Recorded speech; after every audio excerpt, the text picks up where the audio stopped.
একটা শব্দ আছে, পরিস্থিতি। অনেক মানুষের মুখে আমরা এই শব্দ শুনি। জীবনে যখন অসফল হই, দুঃখ আসে, সংকট আসে, কোনো বিপদ ঘনিয়ে আসে, তখন সমস্ত দোষ আমরা পরিস্থিতির ওপর চাপিয়ে দিই। আর দেখতে গেলে কোথাও না কোথাও ঠিকই করি। এই পরিস্থিতি প্রত্যেক দিনের মতো পাল্টাতে থাকে, কিন্তু এই দিন, এই রাত, এমন কেউ আছেন যিনি এর ওপরেও নিয়ন্ত্রণ সাধন করেন, আর তিনি হলেন সূর্য। ঠিক সেই রকমই আমাদের জীবনেও সূর্য হলো এই মন। যদি এই মনের উপর আমরা নিয়ন্ত্রণ করতে পারি, তাহলে আমরা জীবনকেও নিয়ন্ত্রণ করতে পারবো।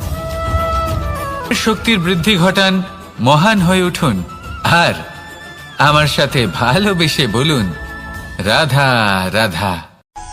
খুব সুন্দর একটা কাহিনী আছে। একবার এক ব্যক্তি নিজের অসফলতার জন্য ত্রস্ত হয়ে সময় দেবতার তপস্যা করতে বসলেন। উনি তপস্যা করলেন এবং সময় দেবতা প্রসন্ন হলেন, মানুষের রূপ ধারণ করে ওনার সামনে প্রকট হলেন। এবার সেই ব্যক্তি ওনাকে জিজ্ঞেস করলেন যে কি এমন আছে যার জন্য আপনি বারবার জয়ী হন আর আমি চিরকাল পরাজিত হয়ে থাকি? কেন এত পরিশ্রম করা সত্ত্বেও আমি সাফল্য লাভ করতে পারি না? তখন সময় দেবতা উত্তর দিলেন যে দিন হোক বা রাত, ঝড় হোক বা ভূমিকম্প, রোদ হোক বা বৃষ্টি হোক, সময়ের সূত্রপাত হোক বা প্রলয়, আমি থামি না, আমি চলতেই থাকি। আর সেই জন্য যিনি থেমে যান তিনি পরাজিত হন আর আমি জয়ী হই। এটাই আমাদের শিখতে হবে। জীবনে সবসময় চলতে থাকুন, কখনো থামবেন না। হ্যাঁ, কিছুক্ষণের জন্য বিরতি নিতে পারেন, বিশ্রাম করার জন্য, নিজেকে আরো সশক্ত করে তোলার জন্য, কিন্তু থেমে যাবেন না। নিরন্তর কর্ম করতে থাকুন, পরিশ্রম করতে থাকুন, তবেই এই সংসার আপনাকে মনে রাখবে। আসুন আমার সাথে ভালোবেসে বলুন, রাধা রাধা। আমাদের জীবনে গুরুজনেরা, জ্ঞানী মানুষজন সবসময় একটা কথা বলেন, ধৈর্য ধরো। শুধুমাত্র দুটো শব্দ, কিন্তু কতটা বিশাল সেটা বোঝার চেষ্টা করুন। ছোট একটা অস্ত্র হাতে নিন এবং একটা বিশাল পর্বতে নিরন্তর প্রহার করতে থাকুন, ধৈর্য ধরে সেই কাজ করতে থাকুন। এমন একদিন আসবে, এই বিশাল পর্বতে আপনি একটা পথ তৈরি করবেন। কোনো ধনুর্ধর যখন নিজের বিদ্যা অর্জন করেন, তখন তাকেও ধৈর্য ধরতে হয়, তার নিজেকে সময় দিতে হয়, তবেই সে ধনুর্বিদ্যা শিখতে পারে। সেইভাবে আমাদের জীবনেও ধৈর্য ধরার খুব প্রয়োজন। পরিবারে ধৈর্য রাখতে পারলে তাহলে আস্তে আস্তে দেখবেন প্রেম বৃদ্ধি পাচ্ছে। সমাজে যদি ধৈর্য রাখতে পারেন, তাহলে আস্তে আস্তে এই সমাজ আপনাকে সম্মান করবে। যদি নিজের জীবনে ধৈর্য রাখতে পারেন, তাহলে নিজে থেকেই আত্মবিশ্বাস বাড়বে, নিজের বিকাশ হবে। জীবনে সবই সম্ভব যদি ধৈর্য রাখতে পারেন। হয়তো আস্তে আস্তে হবে, কিন্তু হবে অবশ্যই। শুধু ধৈর্য রাখুন, কারণ ধৈর্যই সব থেকে বড় পুঁজি। আসুন আর আমার সাথে ভালোবেসে বলুন, রাধা রাধা। আমাদের জীবনে যখনই আমরা কোনো বড় দায়িত্বের সম্মুখীন হই, তখন আমরা তার থেকে দূরে পালাই, আর এই অজুহাত দিই যে না না, এত বেশি ভার বহন করার যোগ্যতা আমার নেই, আমি করতেই পারবো না। দেখুন, এই সংসারে ভিন্ন ভিন্ন ধরনের গাছ আছে, ছোট গাছ, বড় গাছ, কিন্তু বটগাছের মতো বড় এবং নিবিড় গাছ আর একটাও নেই। সে নিঃস্বার্থভাবে এই সংসারকে সেবা করে যায়, ছায়া প্রদান করে, শীতলতা প্রদান করে। আর যখন এমন সময় আসে যখন তার ওপর বোঝা অত্যন্ত বেড়ে যায়, সে কিন্তু কোনোভাবেই ভেঙে পড়ে না। তখন সে নিজের নিঃস্বার্থ কর্মের ফল লাভ করে, সেই নিঃস্বার্থ কর্ম যা সে করেছে। তার দেহ থেকে ছোট ছোট ঝুড়ি বার হয় এবং তা কাণ্ডের আকার ধারণ করে। সেই কাণ্ড মাটির কাছে পৌঁছয় এবং তারপর তা বটগাছের সহায়ক হয়ে ওঠে। সে ভেঙে পড়ে যায় না। এইভাবে আপনিও জীবনে নিঃস্বার্থভাবে সবার সেবা করুন, ভালোবাসুন, সবাইকে সাহায্য করুন। যেদিন আপনার ওপর বোঝা অত্যন্ত বেড়ে যাবে, সেদিন এই সব মানুষ আপনাকে সাহায্য করার জন্য আসবেন, আপনার শক্তি হয়ে উঠবেন। আর আপনি বটগাছের মতোই মহান এবং বিশাল হয়ে উঠবেন। আসুন আর আমার সাথে ভালোবেসে বলুন, রাধা রাধা। মানুষ তার জীবনে দুই ধরনের পরিস্থিতিকে খুব ভয় পায়। এক, কোনো কারণবশত কারোর সামনে নত হওয়া। দুই, কোনো কারণে নিজের চরিত্র থেকে, নিজের মূল্যবোধ থেকে বিচ্যুত হওয়া। এবার কেন হয় এরকম যে কথায় কথায় কারোর সামনে নত হতে হয়? কেন বারংবার নিজের চরিত্র থেকে চ্যুত হতে হয়? এরকম কেন হয়? এটা তখনই হয় যখন আমাদের শিক্ষা এবং মূল্যবোধের অভাব থাকে। যদি মানুষের মধ্যে প্রকৃত শিক্ষা থাকে, তাহলে এই সংসারে কোনো সময় এবং কারোর সামনেই নত হওয়ার কোনো প্রয়োজন নেই। যদি মানুষের মধ্যে মূল্যবোধ থাকে, তাহলে তাকে নিজের মূল্যবোধ বা চরিত্র থেকে বিচ্যুত হতে হয় না, তা সে যাই হয়ে যাক না কেন। কোনো বালককে যদি জন্ম থেকেই সুশিক্ষার অধিকারী করা হয়, শিক্ষিত করা হয়, মূল্যবোধের অধিকারী করা হয়, তবে সে এই সংসারে এমন কর্ম করবে যাতে সে নিজেকে, নিজের পরিবারকে, সমগ্র সমাজকে গর্বিত করতে পারে। শিক্ষা লাভ করুন, মূল্যবোধ লাভ করুন এবং আমার সাথে ভালোবেসে বলুন, রাধা রাধা। আমাদের সকলের জীবনে একটা লক্ষ্য থাকে যেটা আমরা লাভ করতে চাই। ঠিক যেন একটা প্রতিস্পর্ধা বিদ্যমান যে কে সব থেকে আগে নিজের লক্ষ্যে পৌঁছতে পারবে। আর সেই জন্য আমরা সকলেই খুব তাড়াতাড়ি এগোতে চেষ্টা করি, বড় এবং দীর্ঘ পদক্ষেপ ফেলি যাতে তাড়াতাড়ি নিজের লক্ষ্যে পৌঁছতে পারি। কিন্তু এক অত্যন্ত গুরুত্বপূর্ণ বিষয় আছে, সবসময় লক্ষ্য সামনে থাকবে না, কখনো কখনো তা খুঁজতে হয়। এই যাত্রা খুব কঠিন হতে পারে। আর ঠিক এই কারণেই সবসময় দ্রুত গতিতে চলা বা তাড়াতাড়ি পথে চলা সেটা আবশ্যক নয়। তার থেকেও বেশি গুরুত্বপূর্ণ হলো ভেবেচিন্তে তারপর পথ চলা। যদি ভেবেচিন্তে পদক্ষেপ ফেলেন, চলতে পারেন, তাহলে সেটাই সর্বশ্রেষ্ঠ পদক্ষেপ। কখন কোন দিকে যেতে হবে, কখন কোথায় দিক পাল্টানো যাবে না, কখন গতি বেশি রাখতে হবে, কখন কম, কখন থামবো, কখন চলবো, এই সব কিছুর বিষয়ে জ্ঞান অত্যন্ত গুরুত্বপূর্ণ এবং ভেবে চিন্তে চলতেই হবে। সেই জন্য শুধু তীব্র গতিতে সামনে এগোলে চলবে না, ভাবনা চিন্তা করে এগোতে হবে। আসুন আমার সাথে ভালোবেসে বলুন, রাধা রাধা। কখনো কোনো প্রজাপতিকে উড়তে দেখেছেন? কি সুন্দর উড়ে বেড়ায় সে, এক ফুল থেকে অন্য ফুলে, এক পাতা থেকে অন্য পাতার ওপর। কিন্তু সে কিভাবে উড়তে শেখে কখনো ভেবেছেন? জন্ম থেকেই কিন্তু প্রজাপতির ডানা থাকে না, ও কিন্তু ছোট্ট একটা ডিমের আকারে জন্ম লাভ করে। তারপর সেই ডিমটি ভেঙে একটি কীট বাইরে আসে। আস্তে আস্তে সে বড় হয়, ওর শক্তি বৃদ্ধি পায়। তারপর সে সেই কীট দশা ত্যাগ করে নিজের ডানাগুলি মেলে। এই প্রক্রিয়া তার কাছে সরল নয়, অত্যন্ত যন্ত্রণাদায়ক প্রক্রিয়া, কিন্তু সে সেই যন্ত্রণা মেনে নেয়। আর তারপর আস্তে আস্তে সে উড়তে শেখে। শুধুমাত্র আকাশে উড়ে বেড়ায় তা নয়, আমাদের মনের মাঝে উড়ে বেড়ায়। এবার এই ডিম থেকে প্রজাপতি হয়ে ওঠার যে যাত্রা, এটা যতটা কঠিন, ততটাই কঠিন হয় এই সংসারে শ্রেষ্ঠ কর্ম করা, ততটাই কঠিন হয় এই সংসারে মহান হয়ে ওঠা। সেই জন্য প্রয়োজনীয় প্রচেষ্টা এবং সময়। নিরন্তর প্রচেষ্টা করতে থাকুন, পর্যাপ্ত সময় নিন এবং আপনি নিজেকে এই আকাশে উড়ন্ত অবস্থায় পাবেন। আসুন আমার সাথে ভালোবেসে বলুন, রাধা রাধা। পায়েস হলো আমার বিশেষ প্রিয়। এর মধুর স্বাদ মনকে প্রফুল্ল করে তোলে।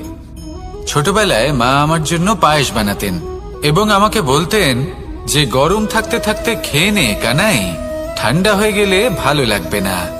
কিন্তু আমিও দুষ্টু ছিলাম, ঠান্ডা হওয়া পর্যন্ত অপেক্ষা করতাম। আর ঠান্ডা হয়ে যাবার পরে মার কাছে যেতাম আর ওনাকে বলতাম যে মা, পায়েস তো ঠান্ডা হয়ে গেছে, এটা গরম করে দিন।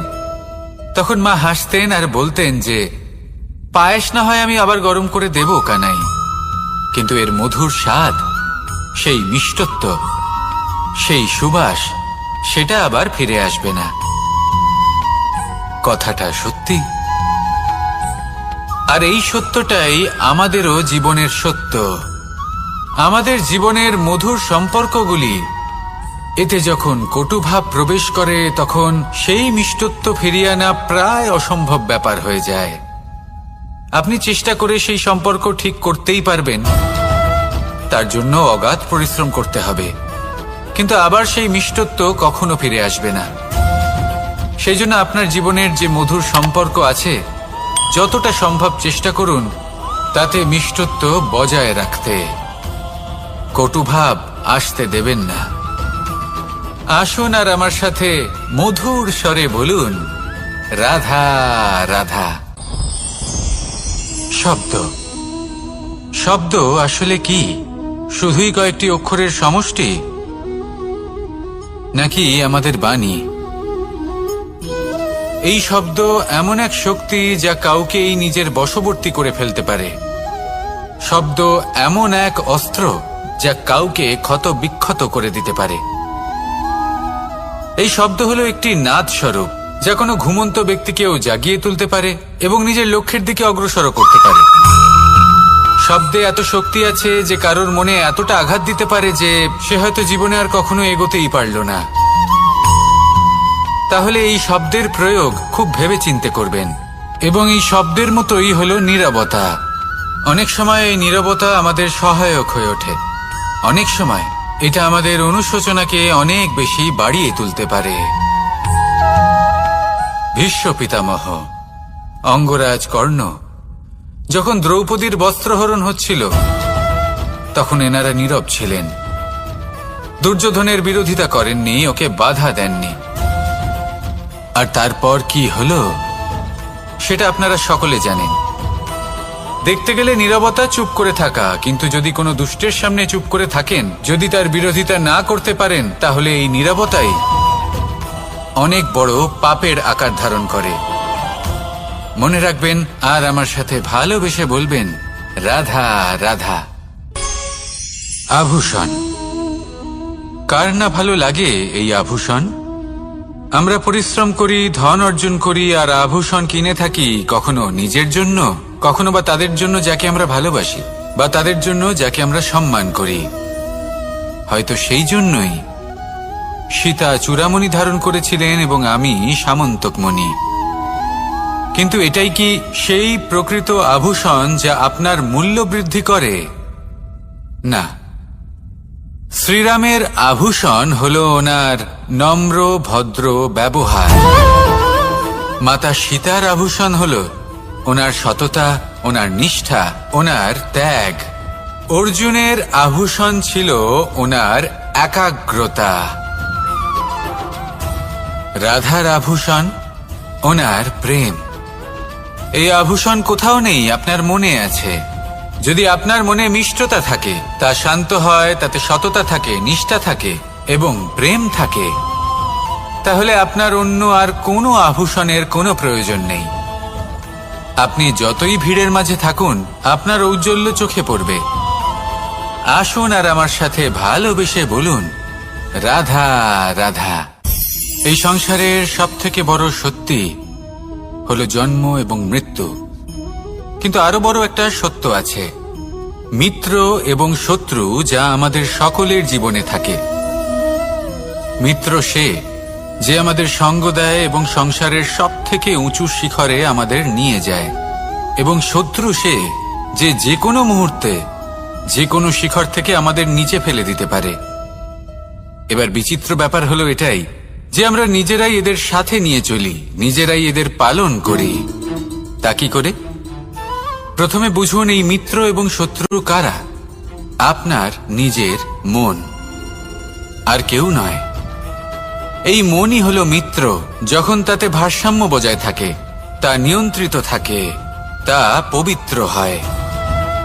কিন্তু যদি এই মন অনিয়ন্ত্রিত হয়ে পড়ে, যদি আপনাকে সে নিয়ন্ত্রণ করতে শুরু করে, তখন সেই আপনার সবথেকে বড় শত্রু হয়। সেই জন্য এই মনের ওপর নিয়ন্ত্রণ রাখতে শিখুন, এতে ভারসাম্য বজায় রাখতে শিখুন। তাহলে আপনি এমন এক বন্ধুকে পাবেন যে আপনাকে এই সংসারের শিখরে পৌঁছে দেবে। আসুন আমার সাথে ভালোবেসে বলুন, রাধা রাধা। আজকাল আপনি দেখে থাকবেন যে মা বাবা শুধুমাত্র সন্তানকে ভালোবাসেন তা নয়, তাদের মোহেও জড়িয়ে পড়েন। বিদ্যালয় যখন পাঠান তখন সমস্ত সুযোগ সুবিধা দিয়েই পাঠান। চেষ্টা করেন যে সবসময় যেন সন্তান তাদের চোখের সামনেই থাকে। কিন্তু ভুলে যান এক অত্যন্ত গুরুত্বপূর্ণ কথা, যে সন্তানকে এক নতুন দৃষ্টিভঙ্গি দেওয়াই হলো ওনাদের কর্তব্য। সেই জন্য পুরাতনকালে শিষ্যদের গুরুকুলে পাঠানো হতো, বাড়ির থেকে দূরে। কারণ বাড়ি ছেড়ে যাওয়া এক সন্তানের জন্য, এক শিষ্যের জন্য অত্যন্ত শুভ লক্ষণ হয়। যখন সে বাড়ির থেকে দূরে, গৃহস্থের থেকে দূরে থাকবে, তখন এই সংসারকে সে এক নতুন দৃষ্টিভঙ্গি দিয়ে দেখবে, পরখ করবে, বুঝতে পারবে, আর সবকিছু নিজে থেকেই শিখে যাবে কখন আক্রমণ করতে হয়, কখন পিছু হটতে হয়, কিভাবে এই সংসারের সম্মুখীন হতে হয়। আর এটা আপনার দৃষ্টি ওকে শেখাতে পারবে না, ওর অভিজ্ঞতা ওকে শেখাতে পারবে। তাই মনে রাখবেন, যদি আপনি চান যে আপনার সন্তানের বিকাশ হোক, তাহলে অনেক সময় ওকে নিজের থেকে দূরে নিয়ে যেতে হয়। যদি মোহে আবদ্ধ থাকেন তাহলে ওর বিকাশ কখনোই হবে না। তাহলে আসুন আমার সাথে ভালোবেসে বলুন, রাধা রাধা। কখনো কখনো মানুষ মনে করেন যে সে নিজেই সব থেকে বেশি শক্তিশালী, তিনি হলেন জ্ঞানী। দেখুন, এটা ভালো ব্যাপার যে আপনার মধ্যে শক্তি আছে, জ্ঞান আছে, আর এটা শুধু আপনার জন্য নয়, এই সমস্ত সমাজের জন্য, দেশের জন্য, সমগ্র পৃথিবীর জন্য অত্যন্ত আবশ্যক। কিন্তু এই কথাটাও বোঝা অত্যন্ত আবশ্যক যে এই জ্ঞান যেন কখনো অহংকার না হয়ে ওঠে। যখন মানুষের মধ্যে জ্ঞান থাকে তখন সে রাম হয়ে ওঠে। রাম, যিনি সমুদ্রের বুকে সেতু বানিয়েছিলেন, বানর সেনার দ্বারা রাক্ষস রাজকে পরাজিত করেছিলেন, আর চিরকালের জন্য সবার কাছে আদর্শ হয়ে উঠেছিলেন। আর যদি মানুষের মনে অহংকার জন্মায়, তাহলে সে রাবণ হয়ে ওঠে। দেশে বিদেশে যতই খ্যাতি থাকুক না কেন, সে রাক্ষস হয়ে ওঠে, নিজের সাথে সাথে সমস্ত কুলের বিনাশ করে বসে। এবার জ্ঞান নাকি অহংকার, আপনার কি চাই সেই সিদ্ধান্ত আপনার, আর আপনার এই সিদ্ধান্তই নিশ্চিত করবে যে আপনার কর্ম কি হবে, আর আপনার এই কর্মই নিশ্চিত করে দেবে আপনার প্রারব্ধ কি হবে। তাহলে শুভ কর্ম করুন আর আমার সাথে ভালোবেসে বলুন, রাধা রাধা। কোনো বাগানের কোনো বৃক্ষকে দেখেছেন যেখানে সুগন্ধি ফুল থাকে, রসালো ফল থাকে, তখন মন প্রফুল্ল হয়ে ওঠে, মন থেকে সেই বৃক্ষের প্রতি ভালোবাসা জন্মায়। কিন্তু যিনি বাগানের মালিক, শুধুমাত্র তিনিই জানেন যে কিভাবে এই বৃক্ষকে আগলে রাখতে হয়, কিভাবে তার পরিচর্যা করলে এতে সুন্দর সুগন্ধি ফুল হবে, রসালো ফল হবে। কখনো কখনো প্রয়োজনের থেকে বেশি রোদ পেলে এই বৃক্ষগুলি শুকিয়ে যায়, প্রয়োজনের থেকে কম রোদ পেলেও এই বৃক্ষ কিন্তু শুকিয়ে যায়। প্রয়োজনের থেকে কম জল যদি পায়, এই বৃক্ষ শুকিয়ে যেতে পারে। প্রয়োজনের থেকে অতিরিক্ত জল যদি পায়, তখনও এই বৃক্ষের শিকড়গুলি নষ্ট হয়ে যেতে পারে। এবার এটাই কিন্তু আমাদের সংসারের সাথেও হয়। আমাদের সংসারের সকল প্রতিভাশালী ব্যক্তি, যেমন লেখক, বিচারক, প্রবক্তা, যোদ্ধা, এদের সবার ক্ষেত্রে এই কথাটাই প্রযোজ্য।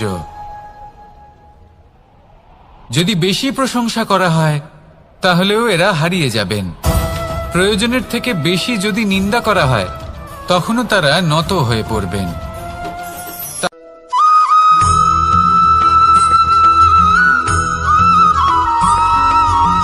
পঞ্চতত্ত্বের মধ্যে দ্বিতীয় তত্ত্ব হল ধরণী, ভূমি, যাকে আমরা ধরণী মাতা বলি। এই ধরণী ধৈর্য ধারণ করে, আর এর ওপরেই আমাদের সমগ্র সংসার নির্ভরশীল। কারণ এই ভূমি সহ্য ক্ষমতা রাখে, এর সহ্য ক্ষমতা হল অপরিসীম।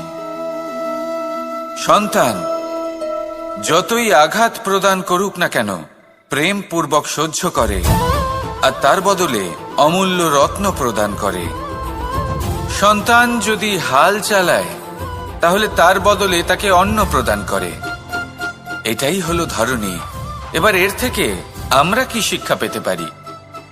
এটাই যে কারোর জন্য কিছু করা বা কাউকে কিছু দেওয়া মনে কোনো কামনা ছাড়াই।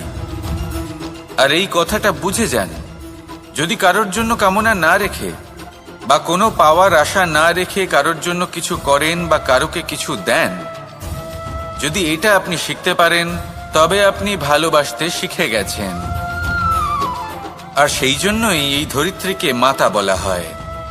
কারণ মাতা শুধু উনি নন যিনি গর্ভে সন্তানকে ধারণ করেন, মাতা তো উনিও যিনি জীবন বাঁচতে শেখান, যিনি জীবন বাঁচার উদাহরণ প্রদান করেন। তাহলে ধরনীর থেকে এই নিঃস্বার্থ ভাব শিখুন, নিঃস্বার্থ ভালোবাসা শিখুন, আর এই ভালোবাসার সাথেই বলুন রাধা রাধা।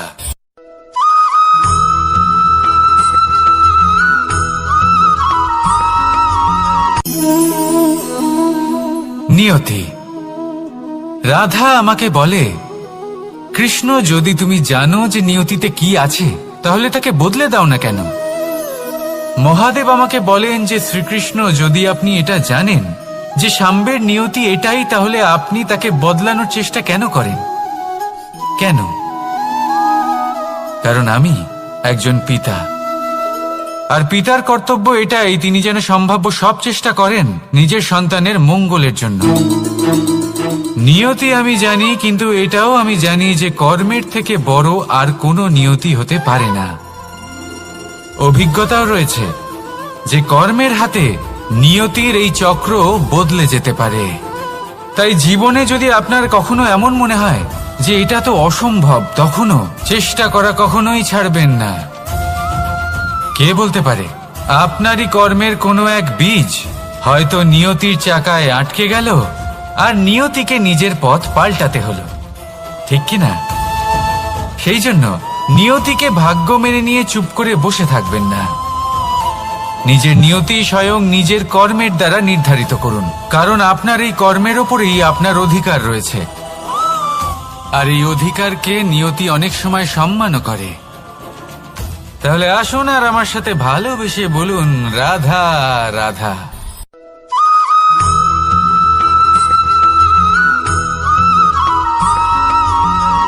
মানুষ ভাবেন যে ধন অর্জন করা হলো অত্যন্ত গুরুত্বপূর্ণ। তিনি আজীবন ধন অর্জন করতে থাকেন, ধন অর্জন করার চেষ্টা করতে থাকেন। সে যাই হয়ে যাক না কেন, পরিশ্রম করতে থাকেন। স্বাস্থ্যের দিকে নজর দেন না, না উচিত সময় খাবার খান, না উচিত সময় ঘুমোতে যান, না পর্যাপ্ত সময় পর্যন্ত ঘুমন, কিছুই না। ধন অর্জন করতেই থাকেন, করতেই থাকেন। আর কিছু সময় পরে যখন তিনি অসংখ্য ধন লাভ করে ফেলেন, তখন তার সাথে ওনার শরীরে অনেক রোগ বাসা বাঁধে। এইসব রোগের উপচার করতে করতে সেই সমস্ত ধন যা উনি অর্জন করেছেন তা তিনি ব্যয় করে ফেলেন। শেষ পর্যন্ত কি হয়? আমরা যেভাবে এসেছি ঠিক সেইভাবেই ফিরে যাই, ধন এখানেই থেকে যায়। দেখুন, একটা অত্যন্ত গুরুত্বপূর্ণ কথা রয়েছে যে আপনার বোঝা উচিত। এই যে ধন, তার ব্যবহার করুন জীবনকে আরো ভালো করে তোলার জন্য। ধনের সদ্ব্যবহার করা উচিত, এমন যেন না হয় এই ধন আপনাকে ভোগ করে ফেলে। এই জীবনকে নিশ্চিত রূপে আরো শ্রেষ্ঠ করে তুলুন। কিন্তু এই ধন অর্জন করার এই প্রক্রিয়াতে নিজের সারা জীবনকে নষ্ট করে ফেলবেন না। এই জীবন উপভোগ করতে শিখুন, আর আমার সাথে ভালোবেসে বলুন রাধা রাধা।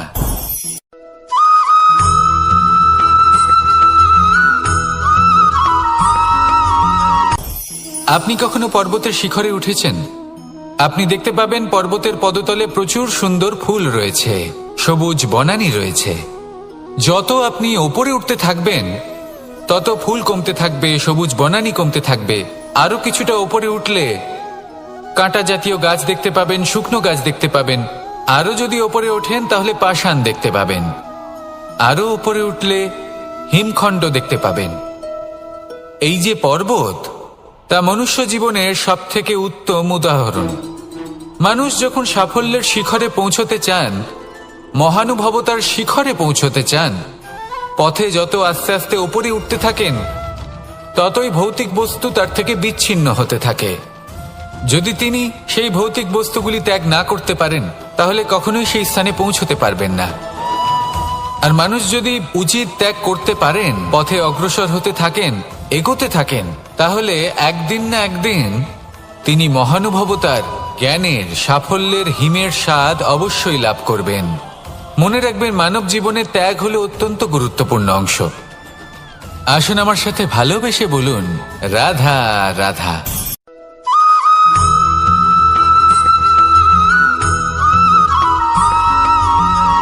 কেউ বলে জীবন খুব ক্ষণস্থায়ী, কেউ বলে জীবন হলো একটা সুন্দর স্বপ্নের মতো, আবার কেউ বলবে জীবন হলো এক কঠোর সত্য। কিন্তু জীবন আসলে কি? জীবন হলো আপনারই প্রতিবিম্ব, একটা দর্পণ।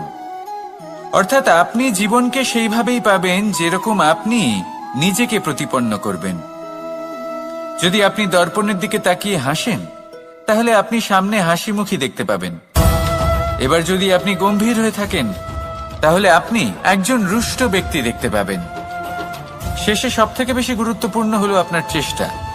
আপনাকে সবসময় চেষ্টা করতে হবে যাতে আপনি নিজেকে প্রসন্ন এবং ইতিবাচক মনোভাবে রাখেন। এটা হলো আপনারই উত্তরদায়িত্ব, তাকে পালন করুন। এই মনকে প্রসন্ন রাখুন, এই সংসারকে সুন্দর বলে মনে হবে। আর এই মন প্রসন্ন হয়ে বলবে, রাধা রাধা।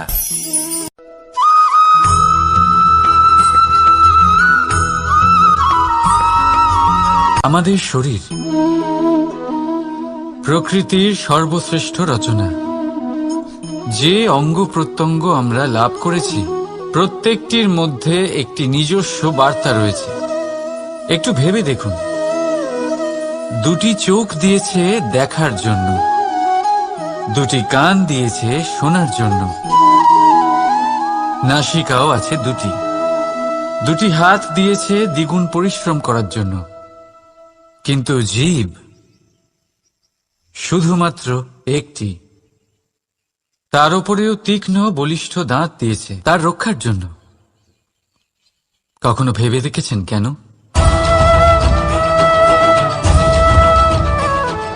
কারণ শব্দ আর শব্দের প্রয়োগ মানুষের সবচেয়ে বড় অস্ত্র, যার প্রয়োগ যত ভেবে চিন্তে করা যায়, মানুষ তার জীবনে ততটাই উপরে উঠতে পারে। তাহলে মনে রাখুন, দেখুন, শুনুন আর বুঝুন বেশি, বলুন কম। রাধা রাধা।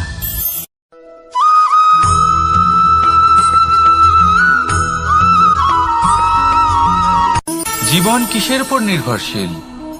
ধনের ওপর, বৈভবের অনুভব যদি আপনি করতে চান, তাহলে তা পাবেন শুধু একতার দ্বারা, সংগঠনের দ্বারা। যদি আপনাকে উদাহরণ দিই, নিজের এই হাতটাকে দেখুন, 5টা আঙুল রয়েছে। কোনো একটা বস্তুকে নিজের একটা আঙুল দ্বারা তুলে ধরার চেষ্টা করে দেখুন, বড়ই কষ্ট হবে।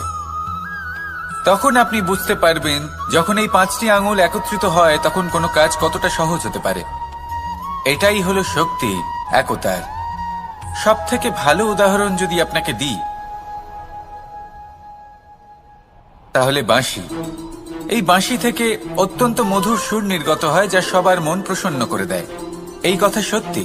কিন্তু এই বাঁশি আমি একটা বা দুটো আঙুল দিয়ে বাজাতে পারবো না।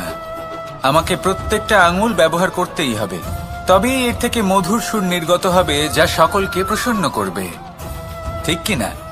ঠিক এইভাবেই যদি আপনি চান যে আপনার জীবনরূপী বাঁশি থেকেও মধুর সুর নির্গত হোক বা সবার মনকে প্রসন্ন করে তুলুক, তাহলে আপনাকেও জীবনে একতা নিয়ে আসতেই হবে।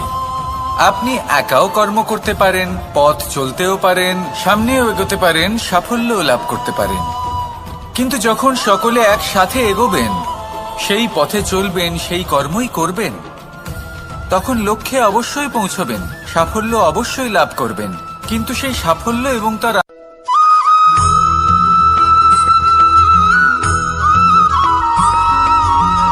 এই সংসারে সব থেকে বেশি কোমল বস্তু হলো রেশম।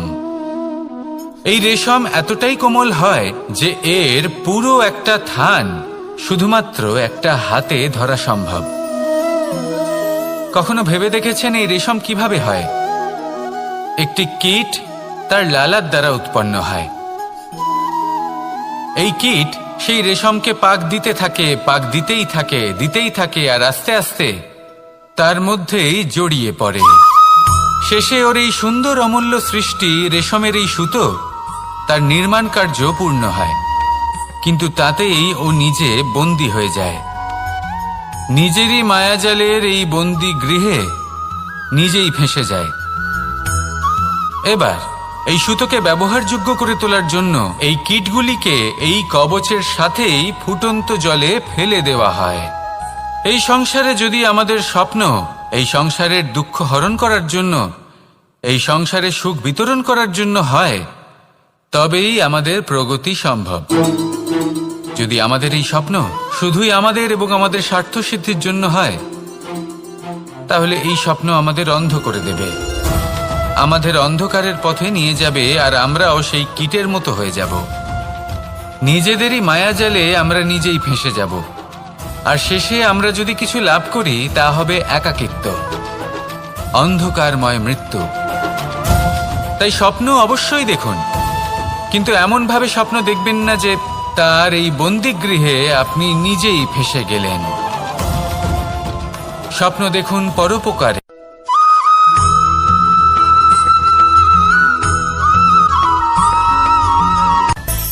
মানুষের মধ্যে একটা বিচিত্র প্রবৃত্তি থাকে, অন্য সকলের বিষয়ে, তাদের জীবনের বিষয়ে, তাদের ব্যক্তিত্বের বিষয়ে, তাদের ভবিষ্যতের বিষয়ে অনুমান করা। এটা হলো অনুচিত। কারোর অতীতকালকে দেখে লোকে ভবিষ্যৎ বলে দিতে পারেন, বর্তমানকে দেখে ভবিষ্যতের বিষয়ে অনুমান করে ফেলেন। উদাহরণ দিতে হলে বলবো, কোনো দাসকে দেখুন, ওকে দেখে লোকে বলে যে ওর ভবিষ্যৎ সেটাই হতে পারে, অনুমান করে ফেলেন। আর এই রাজাকে দেখুন, উনি তো কত সুখী হবেন, উনি তো জগতের সব থেকে অধিক সুখী মানুষ, কত সুখ সুবিধা আছে ওনার কাছে, ধারণা করে ফেলেন। তবে সত্য তো এটাই যে কারোর ব্যক্তিত্বের বিষয়ে, তাদের ভবিষ্যতের বিষয়ে আপনি পূর্ণ সত্য কখনোই বলতে পারবেন না, শুধু অনুমান করতে পারবেন। আর এই অনুমান করে সত্যি কোনো লাভ হয় না, কারণ এই কাল সেটা হলো অত্যন্ত শক্তিশালী। কালো থেকে কালোতর কয়লাকেও হিরেতে পরিণত করতে পারে, অনেক বড় বড় রাজাকেও বিদূষক বানিয়ে ফেলতে পারে এক মুহূর্তেই। তাহলে আপনি অনুমান করে কি লাভ? কি পেলেন অনুমান করে? সেই জন্য কারোর বিষয়ে কোনো অনুমান করবেন না, তার ভবিষ্যতের বিষয়ে অনুমান করতে যাবেন না, কারোর বিষয়ে কোনো ধারণা করে নেবেন না। কিছু করতে হলে ভালোবাসুন, সবার মধ্যে ভালোবাসা ছড়ান, সবার মধ্যে ধন্যাত্মক ভাব ছড়ান। এই মন প্রসন্ন হয়ে বলবে, রাধা রাধা।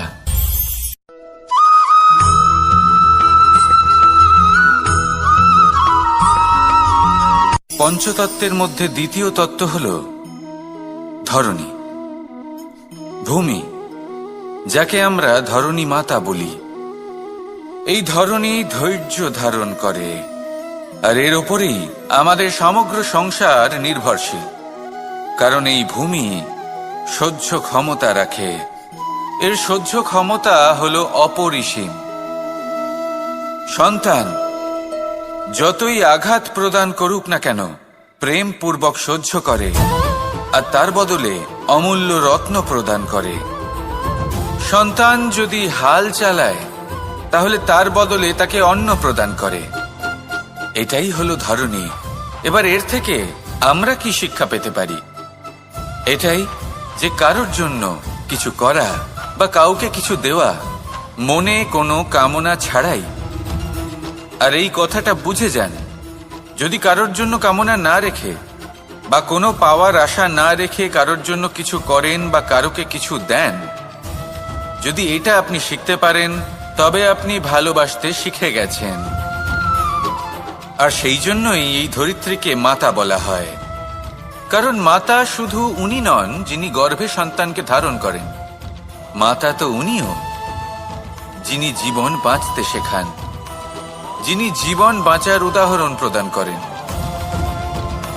তাহলে ধরনীর থেকে এই নিঃস্বার্থ ভাব শিখুন, নিঃস্বার্থ ভালোবাসা শিখুন, আর এই ভালোবাসার সাথেই বলুন রাধা রাধা।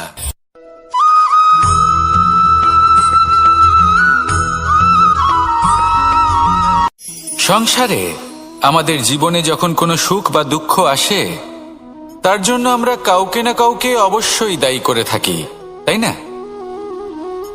এই ব্যক্তি আমাদের সাথে এরকম কাজ করেছেন, তাই আমার সাথে এমন হলো। ওই ব্যক্তি যদি এমনটা না করতেন, তাহলে আজ আমি ওই স্থানে পৌঁছতে পারতাম। সবই আপনার দৃষ্টিভঙ্গির ওপর নির্ভরশীল, আর যদি আপনার দৃষ্টিভঙ্গি এমন হয়, তাহলে তা অনুচিত। সত্যি কথা বলতে এই সংসারে ভিন্ন ভিন্ন ধরনের মানুষ আছে। এটা আপনার ওপর নির্ভর করছে কিভাবে তাদের স্বাগত জানাবেন। একবার ভাবুন, আমি আমার দুটো হাত সামনে নিয়ে এলাম, দুটো মুঠো খুলে দিলাম। দুই প্রকারের মানুষ আসবেন, কিছু না কিছু দিয়ে যাবেন। এই মুঠো যদি আমি বন্ধ করে দিই, তাহলে না কেউ আমাকে কিছু দিতে পারবে, না আমার কিছু যাবে আসবে। নিশ্চয়ই বুঝতে পারছেন এই দুই ধরনের ব্যক্তি কারা এবং তারা কি দিয়ে যান। আমি যদি নিজের মুঠো খুলে দিই, তাহলে কিছু ভালো মানুষ আসবেন, আমাকে আনন্দ, সন্তুষ্টি, জ্ঞান প্রদান করে যাবেন, ভালো অভিজ্ঞতা দিয়ে যাবেন। কোনো খারাপ ব্যক্তি যদি আসেন, তাহলে তিনিও খারাপ অভিজ্ঞতা দেবেন, যার থেকে আমি শিক্ষা লাভ করব। এই সব কিছু আমি লাভ করতে পারি। মুঠো যদি বন্ধ করে রাখি, তাহলে আমি কিছুই পাবো না। দেখুন, এই সংসারে প্রত্যেকের জীবনে এইরকম। প্রত্যেকের জীবনে সবকিছুই আছে, ভালো খারাপ দুই মানুষই আছে। ভালো অভিজ্ঞতা আছে, খারাপ অভিজ্ঞতা আছে। নির্ভর করছে আপনার উপর যে আপনি কি করবেন, এনাদের স্বাগত কিভাবে জানাবেন, কার থেকে কি বুঝবেন, কি শিখতে পারবেন, আর কোন দৃষ্টিভঙ্গি নিয়ে অগ্রসর হবেন।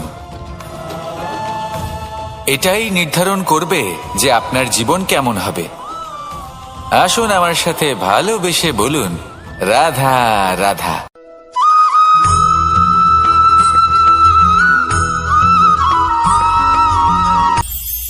এটা হলো ধান গাছ। এর থেকে যে চাল উৎপন্ন হয় তা মানুষ গ্রহণ করেন। আর এটা কি? এ হলো জংলি ঘাস। একবার ভেবে দেখুন, যদি এই জংলি ঘাস ধান গাছের আশেপাশে থাকে, তাহলে কি হবে? ধান উৎপন্ন হতে পারবে? তা উৎকৃষ্ট হতে পারবে? আমরা কি তা গ্রহণ করতে পারবো? কখনোই নয়। এই জংলি ঘাস ধানকে নষ্ট করে দেবে, কিন্তু নিজে জীবিত থাকবে। এটাই হলো আজকের শিক্ষা। এই সংসারে যদি আপনি নীতির পথে চলতে চান, উচিত কর্ম করতে চান, সংসারকে সেবা করতে চান, তাহলে জংলি ঘাসের মতো ব্যক্তিদের থেকে সবসময় দূরে থাকতে হবে। সেই ব্যক্তি যারা দুর্নীতি এবং মিথ্যা দ্বারা পরিপূর্ণ, যাদের ব্যবহার অশুভ, যাদের অনেক অশুভ গুণ রয়েছে, তারা সঠিক নয়। সেই সকল ব্যক্তি যাদের চরিত্র অত্যন্ত দুষ্ট হয়, তারা হয় শুভ চরিত্রের ব্যক্তিকে একদম নষ্ট করে দেয়, নয় নিজের মতো বানিয়ে তোলে।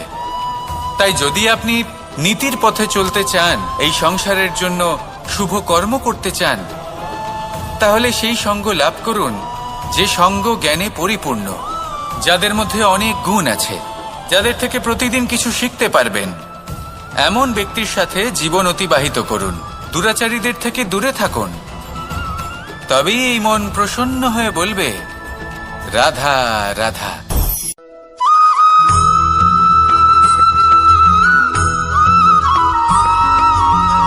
মানুষের মানসিকতা এমন হয় যে সে যতটা করে আশা করে যে তার থেকে অনেক বেশি তার বদলে সে পাবে।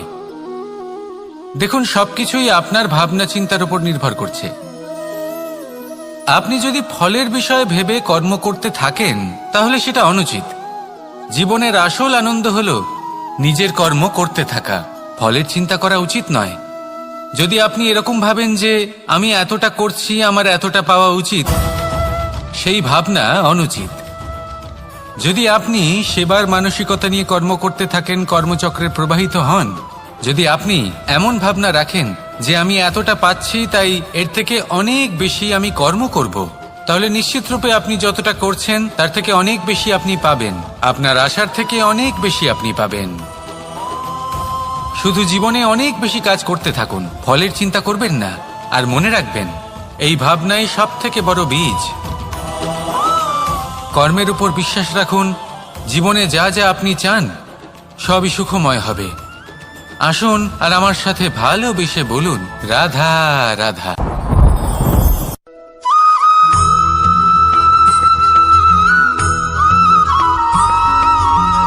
আপনি কখনো কোনো বাজকে নিজের বাসা বানাতে দেখেছেন? এই বাজ যখনই কোনো বাসা বানায় তখন উঁচু গাছের ডালে বা কোনো পর্বতের শিখরে বাসা বানায়, অনেক উচ্চতায়। আর সেখানে তার সন্তানও জন্মগ্রহণ করে। যখন এই সন্তানেরা জন্মায় তখন এই বাজ খুবই ভালোবেসে এবং খুব সাবধানে এদের পালন পোষণ করে। নিজের ঠোঁট দিয়ে তাদের ঠোঁটে খাবার পরিবেশন করে। কিন্তু যেই সেই সন্তানেরা হৃষ্টপুষ্ট হয়ে যায় এবং সেই কথা বাজ নিজে বুঝতে পেরে যায়, সেই বাজ নিজেই সেই বাসা ছিন্ন ভিন্ন করে দেয়।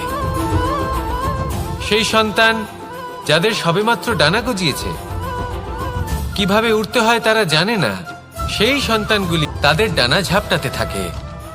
আর সেই প্রক্রিয়াতেই সেই সন্তানগুলি উড়তে শুরু করে দেয়। এবার এই ঘটনায় আমরা কি শিক্ষা পেতে পারি? এটাই, যদি আপনি মাতা পিতা হন তাহলে নিজের সন্তানকে অবশ্যই স্নেহ করুন, কিন্তু তাদেরকে নিজের আঁচলের তলায় বেঁধে রাখবেন না। যদি আপনি চান আপনার সন্তান জীবনে উন্নতি করুক, তাহলে নিজের মুঠো থেকে তাদের স্বতন্ত্র করে দিন। এই সংসারে সংঘর্ষ করতে দিন। সেই সন্তান নিজেই বুঝতে পারবে যে জন্মের সময় পাওয়া ডানা কি করে ব্যবহার করতে হয়। আর আপনার চোখের সামনে আপনার সন্তান এই আকাশে উড়তে থাকবে।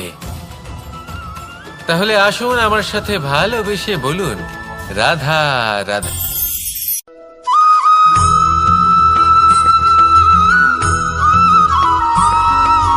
বসন্ত ঋতু, এই সময় মন আনন্দে ভরে থাকে। এমন মনে হয় যেন আমরা আকাশে বিচরণ করতে চলে যাই, কিন্তু সেটা তো সম্ভব নয়। সেই জন্য হয়তো আমরা ঘুড়ি ওড়াই, এই ঘুড়িকে নিজেদের প্রতিরূপ মনে করে। এবার অনেক মানুষ আছেন যারা ঘুড়ি ওড়ান, কিন্তু এই কর্মের সারমর্ম কি সেটা কজন বুঝতে পারেন? আপনি এটা মনে করুন যে আপনি হলেন সেই ঘুড়ি, আর এই সুতো যিনি ধরে রয়েছেন তিনি হলেন পরমাত্মা। আর এই সুতো যেখান থেকে শুরু হয় সেই লাটাই হলো আমাদের কর্মচক্র। এবার আপনি নিজেই অনুমান করুন যে এই উড়ান কার ওপর নির্ভরশীল? পরমাত্মার ওপর আর আপনার কর্মের ওপর। যদি পরমাত্মা আপনার হাত ধরে থাকেন, আপনার সাথে থাকেন, যদি আপনি শুভ কর্ম করতে থাকেন, আপনি এই আকাশে উড়তে থাকবেন। কিন্তু কোথাও যদি পরমাত্মার সাথে এই বন্ধন ছিন্ন হয়, আপনার কর্মচক্র খারাপ হয়ে যায় বা থেমে যায়, তাহলে আপনার এই ঘুড়ি কেটে যাবে আর দূরে কোনো গাছের ডালে গিয়ে আটকে যাবে। তাই শুধুমাত্র ঘুড়ি ওড়াবেন না, তার থেকে শিখুন। পরমাত্মার সাহচর্যে থাকুন, সবসময় শুভ কর্ম করতে থাকুন আর সবসময় এই আকাশে উড়তে থাকুন। আসুন আর আমার সাথে ভালোবেসে বলুন, রাধা রাধা।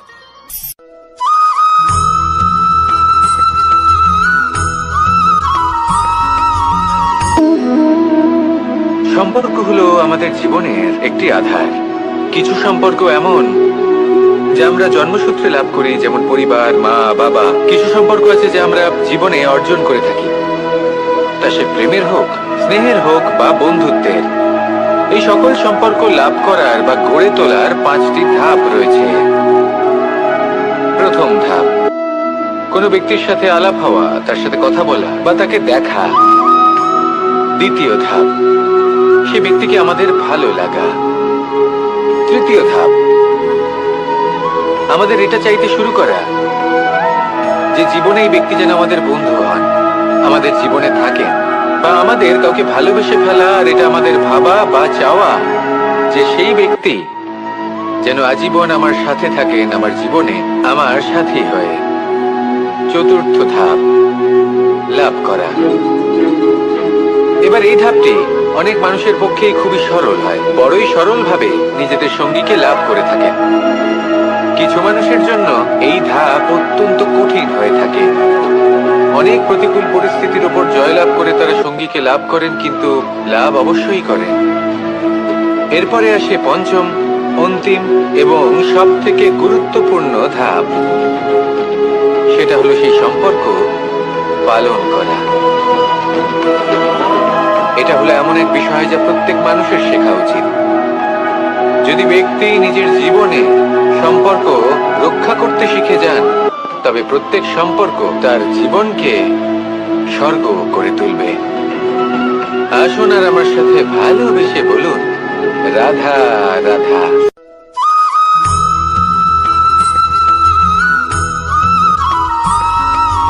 জীবনে যখন কোনো ব্যক্তি নিজের লক্ষ্য প্রাপ্তির জন্য নিরন্তর পরিশ্রম করতে থাকেন, চেষ্টা করতে থাকেন, তখন তিনি কষ্ট অনুভব করেন। কখনো শারীরিক কষ্ট, কখনো মানসিক কষ্ট। এবার উনি এটা ভাবতে থাকেন যে আমি কি উচিত করছি নাকি অনুচিত করছি। কারণ অন্যদিকে এমন একজন ব্যক্তিও আছেন যিনি একদমই পরিশ্রম চেষ্টা করছেন না। তিনি মদিরা পান করেন, বিলাসিতায় জীবন কাটান, অলস প্রকৃতির হয়ে ওঠেন, নিদ্রাতে বিলীন হয়ে থাকেন আর ভাবেন যে তিনি সুখ লাভ করছেন। কিন্তু এরকম কেন হয়? কারণ যখন আমরা সৎ পথে থাকি, উচিত পথে চলি, লক্ষ্য প্রাপ্ত করার জন্য চেষ্টা করতে থাকি, তখন আমাদের ভেতরে থাকা নেতিবাচক শক্তি এবং পাপ এই দেহকে ত্যাগ করে দেয়। আর এই অনুভূতিটাই আমাদের দুঃখের অনুভূতি দেয়, কষ্ট দেয়। এবার সেখানে যদি আমরা কুপথে চলি, অনুচিত পথে চলতে থাকি, তাহলে আমাদের ভেতরে থাকা পুণ্য এবং ধনাত্মক শক্তি আমাদের দেহ ত্যাগ করে দেয়। আর এই অনুভূতির কারণেই আমরা সুখ অনুভব করি। কিন্তু কখনো ভাববেন যে এই সুখ বেশি সময় পর্যন্ত থাকে না। সেই জন্য সবসময় মনে রাখবেন, যদি আপনি জানেন যে এটাই আপনার লক্ষ্য, এটাই উচিত পথ, শুভ পথ, তাতে নিরন্তরভাবে এগিয়ে যেতে চেষ্টা করতে থাকুন। এই কষ্ট আপনাকে সুখের পরাকাষ্ঠায় কখন পৌঁছে দেবে তা আপনি জানতেই পারবেন না। আসুন আমার সাথে ভালোবেসে বলুন, রাধা রাধা।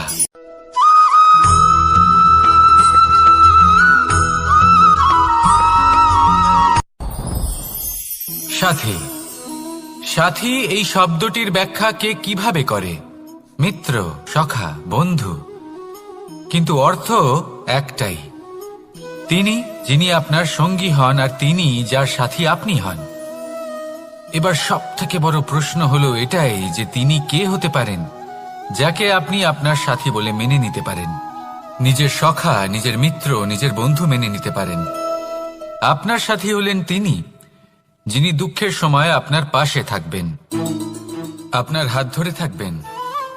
আপনার সাথী হলেন তিনি যার হাত আপনি নিজের সুখের দিনে ধরে থাকবেন। সেই সাথীরই হাত ধরুন যিনি দুঃখে সবসময় আপনাকে সাহায্য করার জন্য তৎপর হয়ে থাকেন, আপনার পাশে থাকেন, আর যাকে সুখের দিনে আপনি আপনার সাথে রাখতে পারেন। আর যখন আপনার সাথে আপনার এই সাথী থাকবে, তখন আপনি এটা বুঝবেন যে যখন জীবনে দুঃখ আসে, তখন এই দুঃখ কমে যায়, সবার মধ্যে ভাগ হয়ে যায়। আর যদি তখন সুখ আসে, তাহলে সেটা সবার উপস্থিতিতে আরো বেড়ে যায়। এটাই হলো প্রেম, এটাই হলো ভালোবাসা, এটাই হলো সঙ্গ। যেমন সম্পর্ক আমার আর রাধার মাঝে। তাহলে আসুন আর আমার সাথে ভালোবেসে বলুন, রাধা রাধা।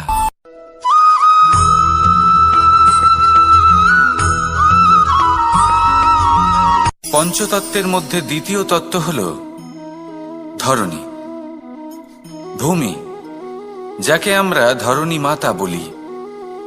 এই ধরণী ধৈর্য ধারণ করে, আর এর ওপরেই আমাদের সমগ্র সংসার নির্ভরশীল।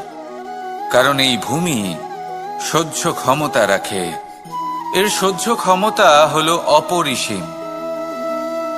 সন্তান যতই আঘাত প্রদান করুক না কেন প্রেম পূর্বক সহ্য করে আর তার বদলে অমূল্য রত্ন প্রদান করে। সন্তান যদি হাল চালায় তাহলে তার বদলে তাকে অন্ন প্রদান করে। এটাই হলো ধরনী। এবার এর থেকে আমরা কি শিক্ষা পেতে পারি? এটাই যে কারোর জন্য কিছু করা বা কাউকে কিছু দেওয়া মনে কোনো কামনা ছাড়াই। আর এই কথাটা বুঝে যান, যদি কারোর জন্য কামনা না রেখে বা কোনো পাওয়ার আশা না রেখে কারোর জন্য কিছু করেন বা কারোকে কিছু দেন, যদি এটা আপনি শিখতে পারেন তবে আপনি ভালোবাসতে শিখে গেছেন। আর সেই জন্যই এই ধরিত্রীকে মাতা বলা হয়। কারণ মাতা শুধু উনি নন যিনি গর্ভে সন্তানকে ধারণ করেন, মাতা তো উনিও যিনি জীবন বাঁচতে শেখান, যিনি জীবন বাঁচার উদাহরণ প্রদান করেন। তাহলে ধরনীর থেকে এই নিঃস্বার্থ ভাব শিখুন, নিঃস্বার্থ ভালোবাসা শিখুন, আর এই ভালোবাসার সাথেই বলুন রাধা রাধা।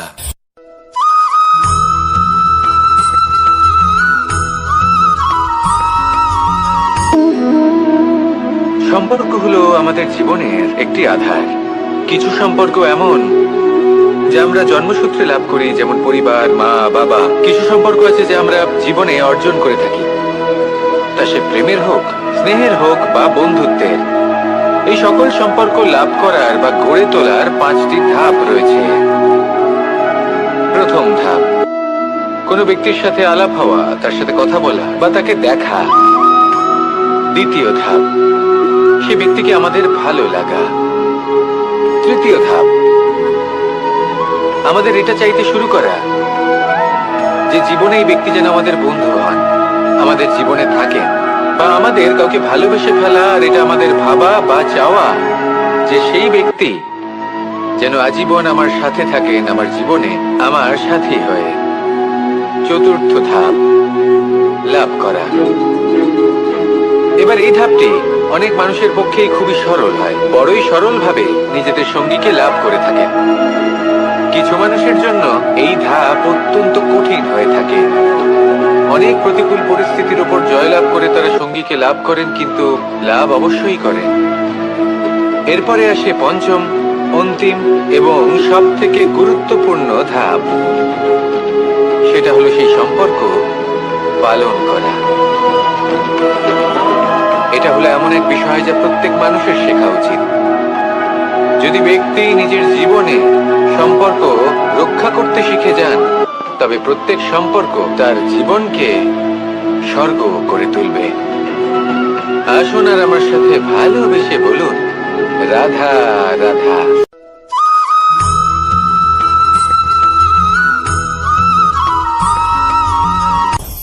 আপনি কখনো পর্বতের শিখরে উঠেছেন?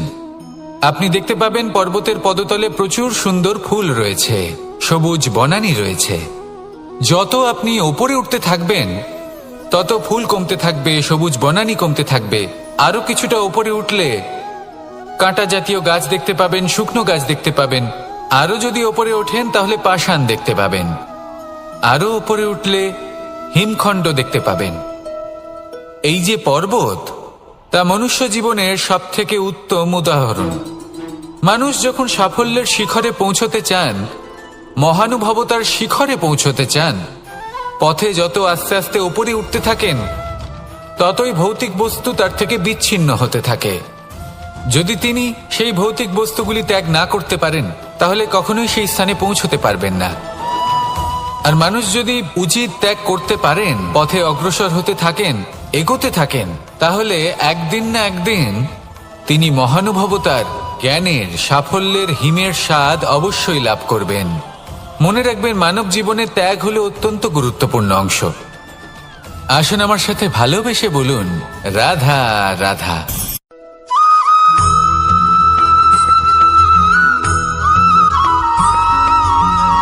মানুষের মানসিকতা এমন হয় যে সে যতটা করে আশা করে যে তার থেকে অনেক বেশি তার বদলে সে পাবে। দেখুন, সবকিছুই আপনার ভাবনা চিন্তার উপর নির্ভর করছে। আপনি যদি ফলের বিষয়ে ভেবে কর্ম করতে থাকেন তাহলে সেটা অনুচিত। জীবনের আসল আনন্দ হলো নিজের কর্ম করতে থাকা, ফলের চিন্তা করা উচিত নয়। যদি আপনি এরকম ভাবেন যে আমি এতটা করছি, আমার এতটা পাওয়া উচিত, সেই ভাবনা অনুচিত। যদি আপনি সেবার মানসিকতা নিয়ে কর্ম করতে থাকেন, কর্মচক্রে প্রবাহিত হন, যদি আপনি এমন ভাবনা রাখেন যে আমি এতটা পাচ্ছি তাই এর থেকে অনেক বেশি আমি কর্ম করব, তাহলে নিশ্চিতরূপে আপনি যতটা করছেন তার থেকে অনেক বেশি আপনি পাবেন, আপনার আশার থেকে অনেক বেশি আপনি পাবেন। শুধু জীবনে অনেক বেশি কাজ করতে থাকুন, ফলের চিন্তা করবেন না। আর মনে রাখবেন, এই ভাবনাই সব থেকে বড় বীজ। কর্মের উপর বিশ্বাস রাখুন, জীবনে যা যা আপনি চান সবই সুখময় হবে। আসুন আর আমার সাথে ভালোবেসে বলুন, রাধা রাধা।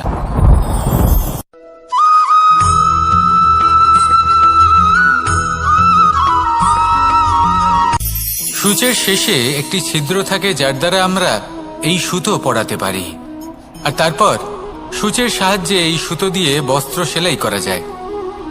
কিন্তু যদি সুতোটা সোজা করে ধরা না হয় তাহলে সূচে কখনো এই সুতো পরানোই সম্ভব নয়।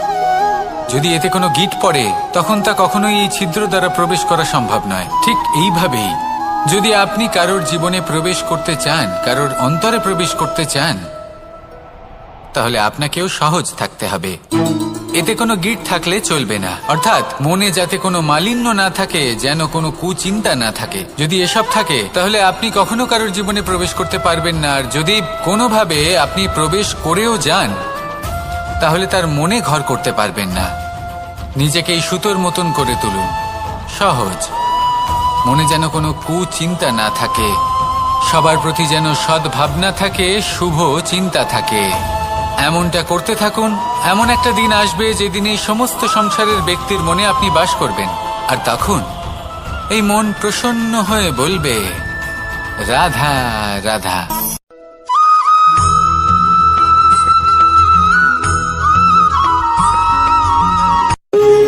যখন মানুষের মৃত্যু হয় তখন কি হয়? অনেক সংখ্যক মানুষ শোক পালন করতে চলে আসেন। যে ব্যক্তি মৃত্যু লাভ করেছেন তার অনেক বস্তু থাকে যেগুলো তার প্রিয়, যেগুলো তিনি ব্যবহার করেছেন। তার শয্যা, তার বস্ত্র, তার আভূষণ সবকিছু তার থেকে বিচ্ছিন্ন করা হয় এবং খালি হাতে তাকে শ্মশানের উদ্দেশ্যে রওনা করা হয়।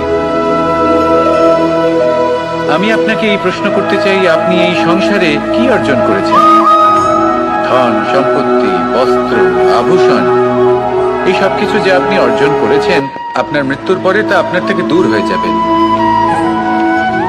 এর উত্তর হলো একটাই, আপনার কর্ম। শুধু সেটাই আছে যা একান্ত আপনার, আর শুধু সেটাই এই সংসার থেকে চলে যাওয়ার পরেও সংসারেই জীবিত থাকবে। যদি আপনি দুষ্কর্ম করেন তাহলে এই সংসার আপনাকে একটি অনুচিত উদাহরণ হিসেবে মনে রাখবে যে এই ব্যক্তি খুব পাপী ছিল, অনুচিত কর্ম করতেন। যে পথে তিনি চলেছেন সেই পথে কারোর চলা উচিত নয়। সেখানেই যদি আপনি সৎকর্ম করেন তাহলে সংসার চিরকাল এটাই বলবে যে খুব ভালো মানুষ ছিলেন, সবাইকে ভালোবাসতেন, সবাইকে সাহায্য করতেন, আমার খুব প্রিয় মানুষ ছিলেন। এটাই হলো শ্রেষ্ঠ কর্ম। সেই জন্য জীবনে শুধুমাত্র ধন সম্পত্তি, আভূষণ এই সব অর্জন করতে গিয়ে নিজের মনোনিবেশ করবেন না। শ্রেষ্ঠ কর্ম করুন। সংসার থেকে চলে যাওয়ার পরেও এই কর্মই এই সংসারে আপনাকে জীবিত রাখবে। আসুন আমার সাথে ভালোবেসে বলুন, রাধা রাধা।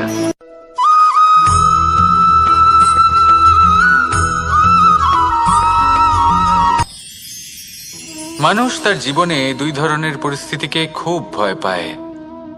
এক, কোনো কারণবশত কারোর সামনে নত হওয়া। দুই, কোনো কারণে নিজের চরিত্র থেকে, নিজের মূল্যবোধ থেকে বিচ্যুত হওয়া। এবার কেন হয় এরকম যে কথায় কথায় কারোর সামনে নত হতে হয়? কেন বারংবার নিজের চরিত্র থেকে চ্যুত হতে হয়? এরকম কেন হয়? এটা তখনই হয় যখন আমাদের শিক্ষা এবং মূল্যবোধের অভাব থাকে। যদি মানুষের মধ্যে প্রকৃত শিক্ষা থাকে তাহলে এই সংসারে কোনো সময় এবং কারোর সামনেই নত হওয়ার কোনো প্রয়োজন নেই। যদি মানুষের মধ্যে মূল্যবোধ থাকে তাহলে তাকে নিজের মূল্যবোধ বা চরিত্র থেকে বিচ্যুত হতে হয় না, তা সে যাই হয়ে যাক না কেন। কোনো বালককে যদি জন্ম থেকেই সুশিক্ষার অধিকারী করা হয়, শিক্ষিত করা হয়, মূল্যবোধের অধিকারী করা হয়, তবে সে এই সংসারে এমন কর্ম করবে যাতে সে নিজেকে, নিজের পরিবারকে, সমগ্র সমাজকে গর্বিত করতে পারে। শিক্ষা লাভ করুন, মূল্যবোধ লাভ করুন এবং আমার সাথে ভালোবেসে বলুন, রাধা রাধা।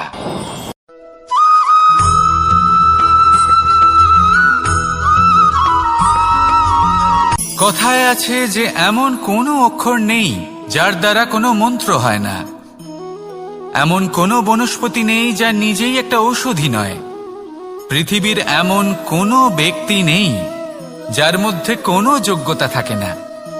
শুধু প্রয়োজন হলো যে ব্যক্তিকে আমরা খুঁজে চলেছি তাকে সঠিকভাবে চিনে নেওয়া। যদি তার যোগ্যতা, তার বিশেষত্ব আমরা বুঝতেই না পারি তাহলে আর লাভ কি রইল? এই সংসারে এমন অনেক ব্যক্তি রয়েছেন যারা ছোট ছোট অসফলতার কারণে আপনাকে এটা বলে দেবে যে আপনি কোনো কাজের নন, আপনি হলেন মূর্খ, আপনি কিছুই করতে পারবেন না। এইসব কথায় কখনোই বিশ্বাস করবেন না, কারণ আপনি এবং প্রত্যেকটি জীব এই পরমাত্মা এবং এই প্রকৃতির সৃষ্টি, যা অত্যন্ত বিশেষ। যদি আপনাকে উদাহরণ দিই তাহলে একদিকে আছে তরোয়াল, একটা বড় লম্বা তরোয়াল যার দ্বারা যুদ্ধ করা যায়, জয়লাভ করা যায়। আর অন্যদিকে রয়েছে একটা ছোট্ট সূচ, কিন্তু যে কাজ একটা ছোট্ট সূচ করতে পারে তা একটা তরোয়াল দ্বারা সম্ভব নয়। এর অর্থ হলো এটাই যে প্রত্যেকটা রচনা অত্যন্ত অমূল্য এবং অত্যন্ত বিশেষ হয়। তাহলে বিশ্বাস রাখুন যে আপনি অত্যন্ত বিশেষ একজন, আর প্রেমের সাথে বলুন, রাধা রাধা।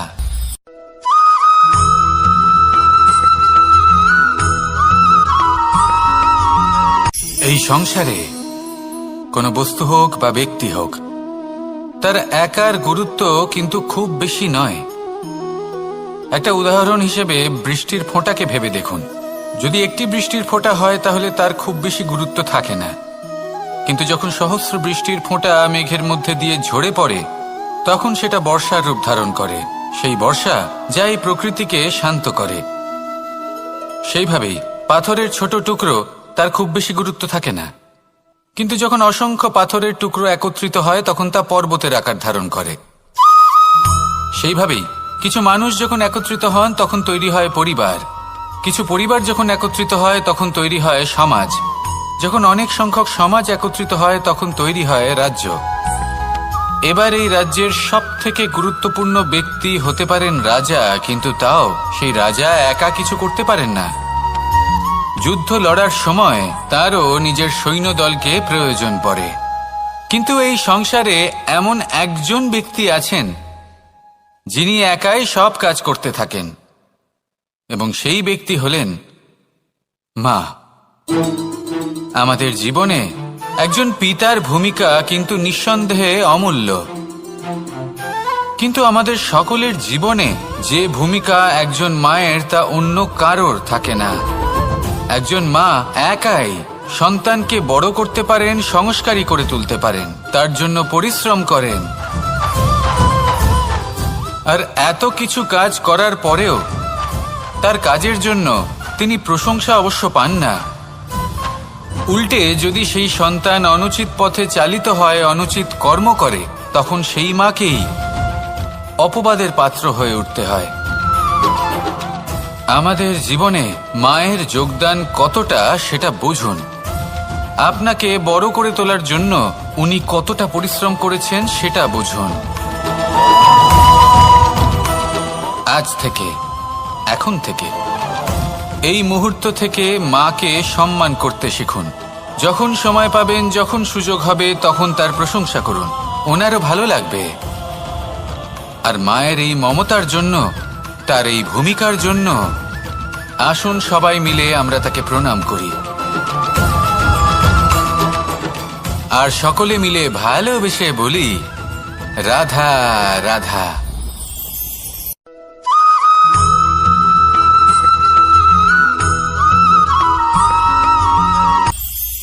এটা হলো ধান গাছ। এর থেকে যে চাল উৎপন্ন হয় তা মানুষ গ্রহণ করেন। আর এটা কি? এ হলো জংলি ঘাস। একবার ভেবে দেখুন, যদি এই জংলি ঘাস ধান গাছের আশেপাশে থাকে তাহলে কি হবে? ধান উৎপন্ন হতে পারবে? তা উৎকৃষ্ট হতে পারবে? আমরা কি তা গ্রহণ করতে পারবো?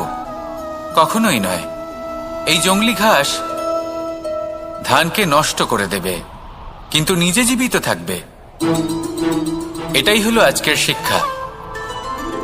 এই সংসারে যদি আপনি নীতির পথে চলতে চান, উচিত কর্ম করতে চান, সংসারকে সেবা করতে চান, তাহলে জংলি ঘাসের মতো ব্যক্তিদের থেকে সবসময় দূরে থাকতে হবে। সেই ব্যক্তি যারা দুর্নীতি এবং মিথ্যা দ্বারা পরিপূর্ণ, যাদের ব্যবহার অশুভ, যাদের অনেক অশুভ গুণ রয়েছে, তারা সঠিক নয়। সেই সকল ব্যক্তি যাদের চরিত্র অত্যন্ত দুষ্ট হয়, তারা হয় শুভ চরিত্রের ব্যক্তিকে একদম নষ্ট করে দেয়, নয় নিজের মতো বানিয়ে তোলে। তাই যদি আপনি নীতির পথে চলতে চান, এই সংসারের জন্য শুভ কর্ম করতে চান, তাহলে সেই সঙ্গ লাভ করুন যে সঙ্গ জ্ঞানে পরিপূর্ণ, যাদের মধ্যে অনেক গুণ আছে, যাদের থেকে প্রতিদিন কিছু শিখতে পারবেন।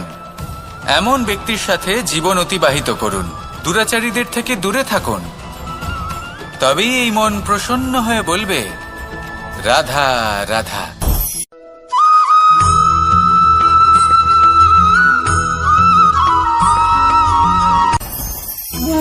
ভোজন। এবার ভোজন সংগ্রহ করার জন্য মানুষ কি না করেন, সব সময় চেষ্টা করতে থাকেন। ফসল উৎপাদনের জন্য অনেক পরিশ্রম করতে থাকেন, কিন্তু অনেক সময় অনেক পরিশ্রম করার পরেও ফসল ভালো উৎপাদন হয় না। এর কারণ কি?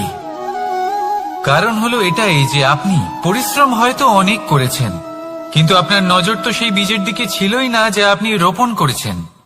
সেই জন্য সব সময় কোনো বীজ রোপণ করার আগে তাকে পরখ করে দেখুন। তা অত্যন্ত আবশ্যক। আর সেইভাবেই যখনই কোনো কর্মের প্রশ্ন আসে, তাহলে সেখানে শুধুমাত্র পরিশ্রম যথেষ্ট নয়। সেই কাজের প্রতি আপনার কর্তব্য কি, আপনার উদ্দেশ্য কি, সেটা জানা হলো অত্যন্ত গুরুত্বপূর্ণ। তাই কর্ম করুন, কিন্তু সেই কর্মের প্রতি আপনার যা উদ্দেশ্য তার মাহাত্ম্য বুঝতে চেষ্টা করুন। তাহলে আসুন আমার সাথে ভালোবেসে বলুন, রাধা রাধা।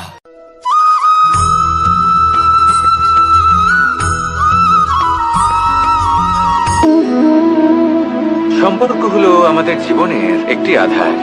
কিছু সম্পর্ক এমন যা আমরা জন্মসূত্রে লাভ করি, যেমন পরিবার, মা, বাবা। কিছু সম্পর্ক আছে যা আমরা জীবনে অর্জন করে থাকি, তা সে প্রেমের হোক, স্নেহের হোক বা বন্ধুত্বের। এই সকল সম্পর্ক লাভ করার বা গড়ে তোলার 5টি ধাপ রয়েছে।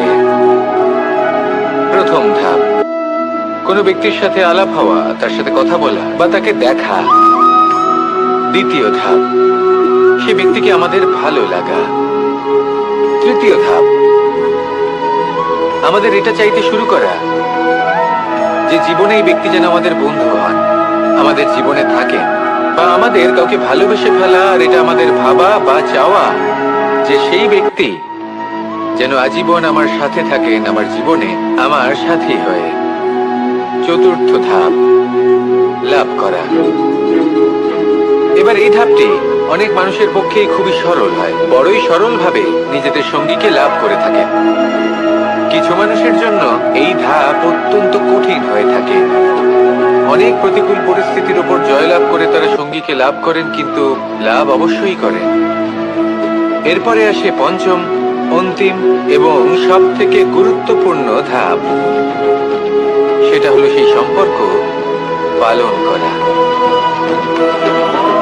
এটা হলো এমন এক বিষয় যা প্রত্যেক মানুষের শেখা উচিত। যদি ব্যক্তি নিজের জীবনে সম্পর্ক রক্ষা করতে শিখে যান, তবে প্রত্যেক সম্পর্ক তার জীবনকে স্বর্গ করে তুলবে। আসুন আর আমার সাথে ভালোবেসে বলুন, রাধা রাধা।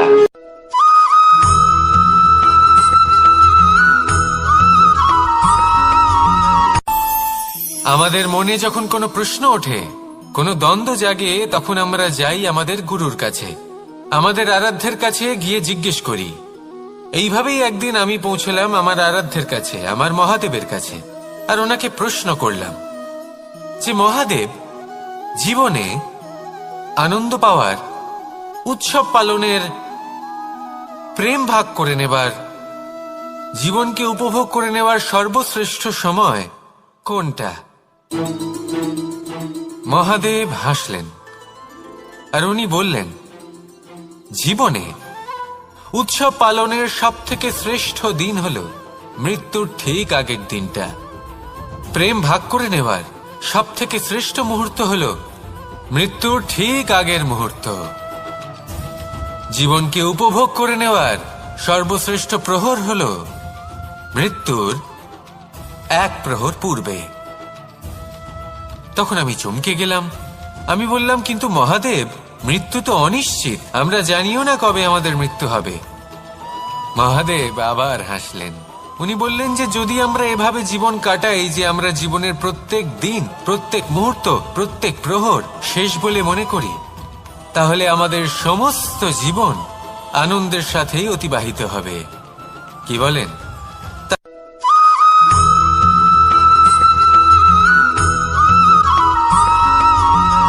এই সংসারে কোনো বস্তু হোক বা ব্যক্তি হোক, তার একার গুরুত্ব কিন্তু খুব বেশি নয়। একটা উদাহরণ হিসেবে বৃষ্টির ফোঁটাকে ভেবে দেখুন। যদি একটি বৃষ্টির ফোঁটা হয় তাহলে তার খুব বেশি গুরুত্ব থাকে না, কিন্তু যখন সহস্র বৃষ্টির ফোঁটা মেঘের মধ্যে দিয়ে ঝরে পড়ে, তখন সেটা বর্ষার রূপ ধারণ করে। সেই বর্ষা যা এই প্রকৃতিকে শান্ত করে। সেইভাবেই পাথরের ছোট টুকরো, তার খুব বেশি গুরুত্ব থাকে না, কিন্তু যখন অসংখ্য পাথরের টুকরো একত্রিত হয় তখন তা পর্বতের আকার ধারণ করে। সেইভাবেই কিছু মানুষ যখন একত্রিত হন তখন তৈরি হয় পরিবার, কিছু পরিবার যখন একত্রিত হয় তখন তৈরি হয় সমাজ, যখন অনেক সংখ্যক সমাজ একত্রিত হয় তখন তৈরি হয় রাজ্য।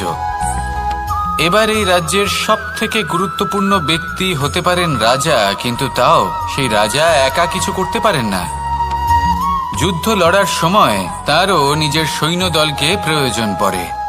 কিন্তু এই সংসারে এমন একজন ব্যক্তি আছেন যিনি একাই সব কাজ করতে থাকেন, এবং সেই ব্যক্তি হলেন মা।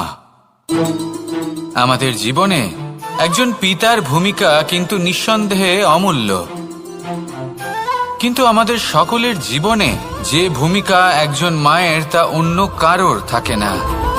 একজন মা একাই সন্তানকে বড় করতে পারেন, সংস্কারী করে তুলতে পারেন, তার জন্য পরিশ্রম করেন। আর এত কিছু কাজ করার পরেও তার কাজের জন্য তিনি প্রশংসা অবশ্য পান না। উল্টে যদি সেই সন্তান অনুচিত পথে চালিত হয়, অনুচিত কর্ম করে, তখন সেই মাকেই অপবাদের পাত্র হয়ে উঠতে হয়। আমাদের জীবনে মায়ের যোগদান কতটা সেটা বুঝুন। আপনাকে বড় করে তোলার জন্য উনি কতটা পরিশ্রম করেছেন সেটা বুঝুন। আজ থেকে, এখন থেকে, এই মুহূর্ত থেকে মাকে সম্মান করতে শিখুন। যখন সময় পাবেন, যখন সুযোগ হবে, তখন তার প্রশংসা করুন, ওনারও ভালো লাগবে। আর মায়ের এই মমতার জন্য, তার এই ভূমিকার জন্য আসুন সবাই মিলে আমরা তাকে প্রণাম করি,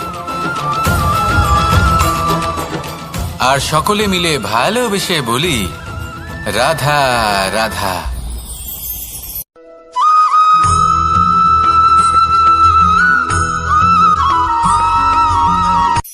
এই সংসারে সাফল্য লাভ করার জন্য জ্ঞানের প্রয়োজন হয়, পরিশ্রমের প্রয়োজন হয়, দৃঢ় নিষ্ঠার প্রয়োজন হয়, নিরন্তর চেষ্টা করা প্রয়োজনীয়।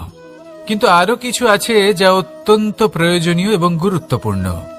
তা হলো ভালো বন্ধু। তাদের থাকা অত্যন্ত প্রয়োজনীয়। যদি ভালো বন্ধু থাকে তাহলে সময় এলে তারা ঢাল হয়ে আপনাকে সুরক্ষা করবেন। সময় এলে অস্ত্রের মতো শত্রুকে সংহারও করবেন। যদি তিনি জ্ঞানী হন, তাদের মধ্যে সদ্গুণ থাকে, তাহলে এই সব গুণ আপনার মধ্যেও প্রবেশ করবে। তাহলে সাফল্যের জন্য ভালো বন্ধু পাওয়া অত্যন্ত প্রয়োজনীয়। কিন্তু শুধু বন্ধু কেন, ভালো শত্রুও থাকা প্রয়োজনীয়। এবার আপনি ভাববেন, আমি কি বললাম? যদি আপনার জীবনেও ভালো অর্থাৎ শক্তিশালী শত্রু থাকে, তাহলে আপনিও শক্তিশালী হতে থাকবেন। এই শত্রু আপনাকে প্রেরিত করবে আরো বেশি শক্তিশালী হয়ে ওঠার। কখনো কোনো হরিণকে দেখুন, তীব্র গতিতে দৌড়তে থাকে। কেন তীব্র গতিতে দৌড়য়? এই কারণে নয় যে কোথাও তার জন্য মধুর ঘাস অপেক্ষা করে রয়েছে, না। সে এই কারণে তীব্র গতিতে দৌড়য় কারণ সেটা না করলে তার পেছনে একটি সিংহ আছে যে ওকে নিজের ভোজন করে ফেলবে। তাই জীবনে বিপদ, সংকট, এই সবকিছুও হলো অত্যন্ত গুরুত্বপূর্ণ। তার সম্মুখীন হতে শিখুন আর আমার সাথে ভালোবেসে বলুন, রাধা রাধা।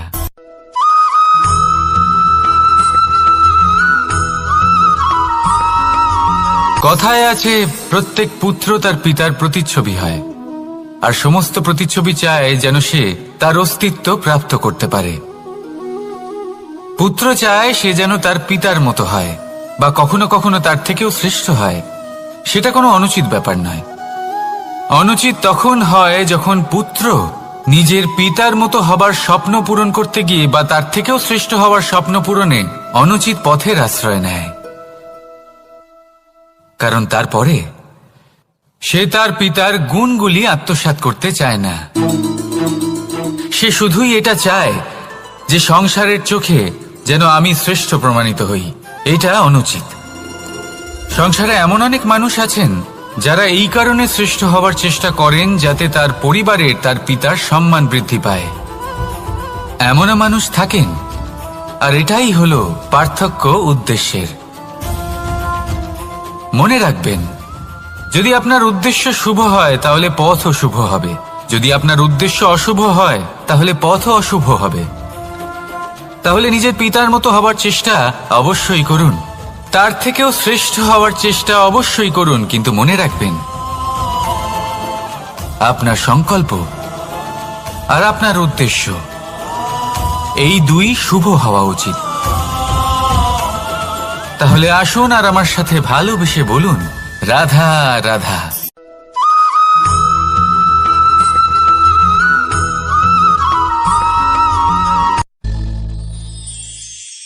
শিশিরের বিন্দু পাতার ওপর পড়ে আর তার গায়ে লেগে থাকে। পাতা তাকে শুষে নিতে পারে না, আর শেষ পর্যন্ত সে ঝরে পড়ে যায়। অন্যদিকে রয়েছে মেঘ এবং চাতক। এদের মধ্যে অনেক দূরত্ব থাকে। মেঘ থাকে আকাশে আর চাতক থাকে ধরিত্রীতে। কিন্তু যখন এই মেঘ থেকে বৃষ্টি ঝরে পড়ে, এই চাতক কিন্তু সেই জলই পান করে, নয়তো সে তৃষ্ণার্ত থেকে যায়। এবার অন্যদিকে দেখলাম শিশির বিন্দু আর পাতার এই সম্পর্ক। এরা খুব কাছাকাছি থাকে, ঘনিষ্ঠও থাকে। অন্যদিকে রয়েছে মেঘ এবং চাতকের সম্পর্ক, যাদের মধ্যে অনেক দূরত্ব থাকা সত্ত্বেও তারা খুব ঘনিষ্ঠ, তাই না? এই সারমর্ম খুব সরল। এই নৈকট্য, এই দূরত্ব, তা আপনার সম্পর্কে প্রভাব কিছুতেই ফেলতে পারে না। এই নৈকট্য, এই দূরত্ব, এইসব হলো শুধুমাত্র মনের ব্যাপার। কখনো আপনি অনুভব করেছেন আপনি কারোর থেকে অনেক অনেক দূরে আছেন, অনেক দূরে আছেন, তাও সেই ব্যক্তির প্রতি আপনি টান অনুভব করেন। সেখানে আপনি কারোর সাথে প্রত্যেক দিন অতিবাহিত করেন, সমস্ত জীবন অতিবাহিত করেন, সব থেকে বেশি সময় তার সাথে অতিবাহিত করেন, তাও তার প্রতি সেই টান অনুভব করেন না। এই সংকেত হলো মনের দূরত্বের। তাহলে মনের এই দূরত্ব দূর করুন আর আমার সাথে